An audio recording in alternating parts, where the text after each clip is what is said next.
안녕하세요, 저스티스입니다. 이번 시간에는 수백 년에 걸친 민족 이동의 시기 동안 로마 제국 위에 살아남은 단 두 개의 민족 중 하나인 프랑크족에 대해서 살펴보도록 하겠습니다.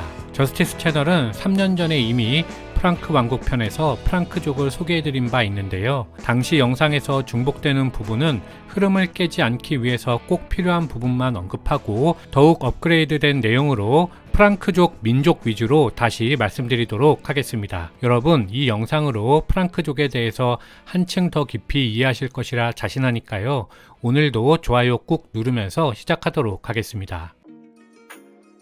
프랑크족은 라인강 하류에서 기원한 게르만 민족입니다. 위키백과에 따르면 프랭키라는 이름은 원래 부족 이름은 아니었고 대략 자유민들 또는 거친 사람들 정도의 뜻으로 라인강 중류에서 하류에 걸쳐 살던 작은 부족의 집단들을 부르던 말이라고 합니다. 그러다가 시간이 가면서 점차 프랑크가 그 집단을 대표하는 민족 이름이 된 케이스이죠. 따라서 로마 사료에 등장하기 시작하는 3세기 이전에 프랑크라는 명칭은 등장하지 않았습니다. 프랑크인들은 기원전부터 이미 라인강 서쪽의 로마를 위협하다가 3세기 중반부터 본격적으로 연합 세력을 이루고 로마의 요새들을 파괴하며 갈리아로 침투하기 시작했습니다. 그 중에서 중류와 하류에 존재했던 대표적인 프랑크족이 바로 리프아리아족과 살리아족입니다. 리프아리아 프랑크족은 라인강 중류 게르마니아 지역에 살다가 로마 쪽으로도 이주하여 정착했고, 특히 451년 아틸라 훈족이 침입하였을 때 일부가 로마를 도와 제국을 지켜낸 공로를 세운 그룹입니다. 다음으로 리프아리아족보다 수가 훨씬 많고 중요한 그룹으로 북해에서 라인강 하류 어귀에 존재했던 살리아파 프랑크족이 있습니다. 이들 역시 훈족의 침입 때 공로를 세우기도 했는데, 특히 살리아족은 향후 메로빙거 왕조를 세우는 프랑크족의 중심 부족이 됩니다. 라인강 중류에 있던 하류에 있던 관계없이 프랑크족은 외부의 적을 막아내는 용병으로서 가치가 높았기 때문에 로마 황제들은 프랑크족을 가능하면 북부 갈리아의 농민으로 정착시키고 병역의 의무를 부과하며 공존하는 방법을 모색했는데요. 프랑크족은 뛰어난 전투력으로 훈족뿐만 아니라 로마로 밀려오는 다른 게르만 부족들도 막아내면서 점차 제국 내에서 독자 세력을 키워나갈 수 있게 됩니다. 그러던 중 최후의 비기독교인 로마 황제로 훗날 배교자로 불리는 율리아누스가 4세기 중엽에 살리아족을 벨기에의 트루네 일대에 완전히 정착시키면서 프랑크족 성공 역사가 시작됩니다. 4세기 중반 살리아족이 트루네에 정착한 이후 조금씩 커진 프랑크족 세력은 5세기에 들어서자 웨즈강, 모젤강, 랭스까지 넓어졌고, 그곳은 곧장 로마 제국 안에 존재하는 프랑크족 소왕국들이 되었습니다. 그 소왕국들 중에서 투르네를 중심으로 세력을 구축한 힐데리 1세의 아들 클로비스가 그의 통치 기간에 여러 프랑크족을 하나로 통합한 강력한 왕국을 건설하면서 메로빙거 왕조를 개창하였습니다. 지금 보시는 지도는 로마 제국이 멸망한 직후의 서유럽 형세인데요. 프랑크 왕국의 클로비스가 갈리아를 통합하기 전 지도입니다. 읽어보면 갈리아 동부에는 알라마니족이 있고요. 남부에는 부르군트 왕국이 있고 루아르강, 피레네 산맥, 그 밑으로는 서고트 왕국이 있습니다. 프랑스 중부 북부 쪽으로는 로마군 잔당들, 그러니까 로마 사령관 시아그리우스의 왕국이 있었습니다. 그런데 클로비스가 486년 소아송에서 시아그리우스 왕국을 물리쳤고 496년에는 톨비악에서 알라마니족을 크게 이기면서 메로빙거 왕조를 창건하는 것이죠. 아울러 507년에는 부이에에서 서고트 왕국도 격파하면서 메로빙거 왕조가 갈리아 지방을 온전히 차지하게 되는 것입니다. 다만 클로비스가 유일하게 넘어서지 못한 인물이 있었는데 그가 바로 동고트족 테오도리쿠스 대왕입니다. 클로비스는 이탈리아 반도를 통해 지중해 한가운데로 들어가고 싶었지만 테오도리쿠스 대왕에게 막혀서 그 뜻을 이루지 못하였습니다. 하지만 어쨌든 클로비스는 이렇게 서유럽의 여러 왕국들을 정복하면서 제국을 형성하였고, 이제 그에게 당면한 문제는 모든 제국들이 그렇듯이 어떻게 중앙집권을 확립할 것인가 하는 것이었습니다. 이때 그가 선택한 방법이 바로 가톨릭으로 개종하는 것이었죠. 497년에 그는 랭스주교 레미기우스로부터 가톨릭 세례를 받았습니다. 이것은 로마 가톨릭으로 세례를 받은 최초의 게르만족 왕에 해당합니다. 아울러 이날 클로비스와 함께 프랑크족 전사 3천여 명도 같이 개종하였고 결국에는 프랑크 왕국 내 모든 게르만인들이 가톨릭으로 개종하게 되는 것이지요. 서로마가 멸망하고 이교도들이 가득한 상황에서 이교도를 통일하고 자신들의 종교로 개종한 클로비스를 보면서 원주민 갈리아인들과 비잔티움 제국이 그의 왕국에 호의를 가지게 된 것은 당연했습니다. 게다가 프랑크족과 갈리아인의 종교적 통합이 이루어지자 서로 다른 문화가 융합될 수 있는 기회도 같이 열리게 되었습니다. 하지만 무엇보다 의미가 있는 것은 정치 군사적으로 볼 때 클로비스의 개종이 향후 프랑크족이 갈리아를 독차지하는 신의 한 수가 되었다는 점입니다. 당시 갈리아 남서부에서 존재하던 서고트족은 로마 가톨릭이 아니었기 때문에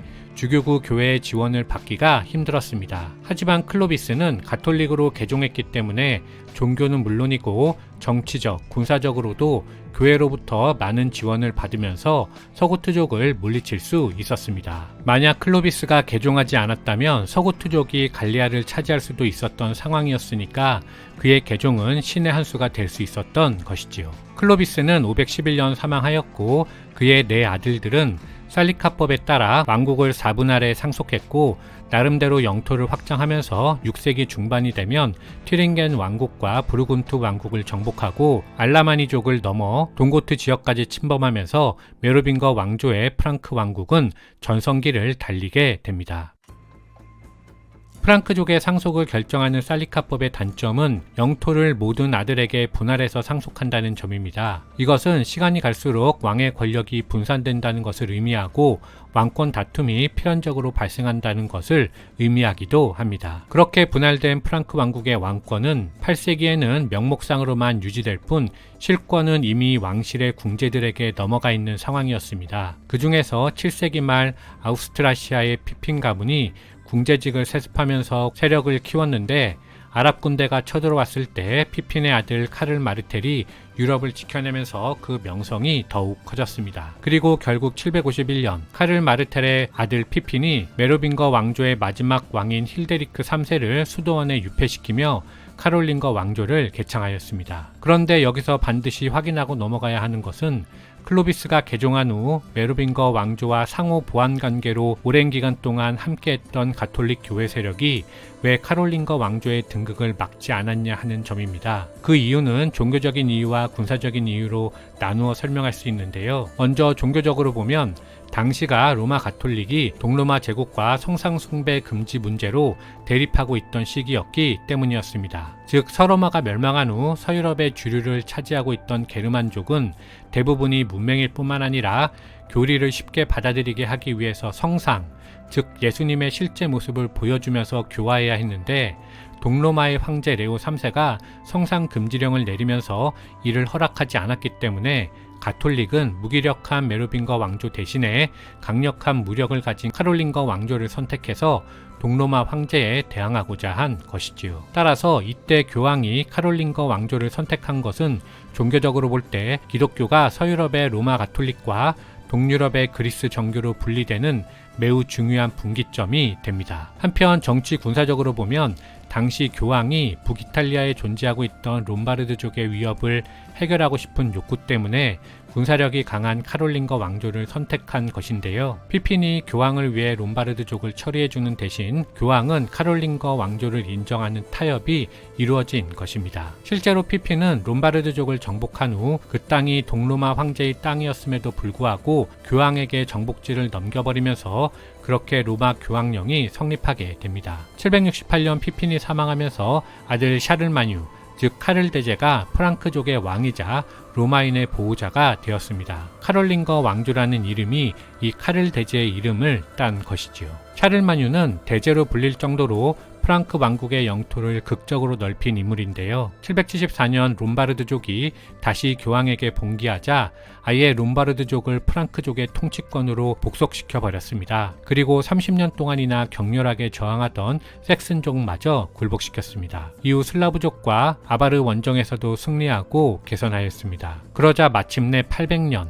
샤를마뉴는 교황 레오 3세로부터 성베드로 성당에서 황제의 관을 수여받으며 소로마 제국을 부활시키는 것이지요. 이미 세속의 권리를 모두 가진 샤를마뉴에게 서로마 제국의 황제라는 것이 명예를 얹어줄 뿐 실리를 주지는 못했지만 어쨌든 황제라는 자리가 새롭게 생기면서 이제 서유럽에서 종교는 교황이, 정치는 황제가 한다는 이중 지배 구조가 생기게 되었습니다. 그리고 이 둘이 서로 경쟁하면서 발전하는 것이 향후 수백 년간 이어지는 중세 유럽 역사의 뼈대가 되는 것이지요. 특히 이 부분은 이슬람 역사에서 아바스 왕조가 다른 이슬람 부족들로부터 위협을 받자 술탄이라는 세속적 지위를 만들어내서 당시 최강자 셀주크 투르크에게 술탄 칭호를 부여하고 자신은 셀주크 투르크의 보호 아래 최고 종교 지도자로 남은 선택과도 비슷합니다. 이렇듯 가톨릭과 이슬람 역사는 다른 것 같으면서도 비슷하게 전개되는 경우가 종종 있습니다. 한편 814년 카를 대제가 사망한 후 프랑크 왕국은 그 아들을 거쳐 손자들 시대에 형제전쟁 끝에 843년 베르댕 조약이 체결되면서 서프랑크, 중프랑크, 동프랑크 왕국으로 분열하였습니다. 그리고 이것이 현재의 프랑스, 이탈리아, 독일을 나누는 출발점이 되지요. 따라서 이때부터 프랑크족은 어느 한 왕조나 국가에 속하지 않고 유럽 대부분의 왕조에 영향을 주면서 성공적으로 중세 유럽을 맞이하게 됩니다. 프랑크족이 세운 왕국은 수백 년에 걸친 민족 대이동의 결과 로마 땅 위에서 살아남은 두 왕국 중 하나입니다. 다른 하나는 브리튼 섬의 앵글로색슨 왕국인데요. 그곳은 서민이 사실상 대륙에서 유일하게 살아남은 민족이 바로 프랑크족인 셈이죠. 그들이 멸망한 다른 게르만 민족들과 다르게 성공한 비결은 무엇이었을까요? 제일 먼저 언급해야 할 것은 그들은 다른 게르만족에 비해 이동거리가 짧았다는 점입니다. 따라서 이동에 많은 에너지를 쏟아붓지 않아도 되는 장점이 있었죠. 그리고 프랑크족은 로마의 언어와 문화를 받아들였습니다. 제가 읽은 책에 따르면 그들은 로마 땅에 정착한 이후로 몇 세대 안에 바로 갈리아인의 라틴어 구어인 로망어를 사용했다고 합니다. 클로비스가 가톨릭으로 개종하면서 종교뿐만 아니라 언어나 문화를 같이 받아들였다는 설명인데요. 일반적으로 종교가 가장 바꾸기 어렵다는 점을 감안하면 개인적으로는 합리적인 설명이라고 생각합니다. 다른 여러 요인들이 있겠지만 종합해보면 그들의 성공은 짧았던 이동거리 그리고 가톨릭으로의 개종 이 두 가지가 가장 큰 성공 비결이 아니었을까 생각해 보았습니다. 이상 마치겠습니다. 감사합니다.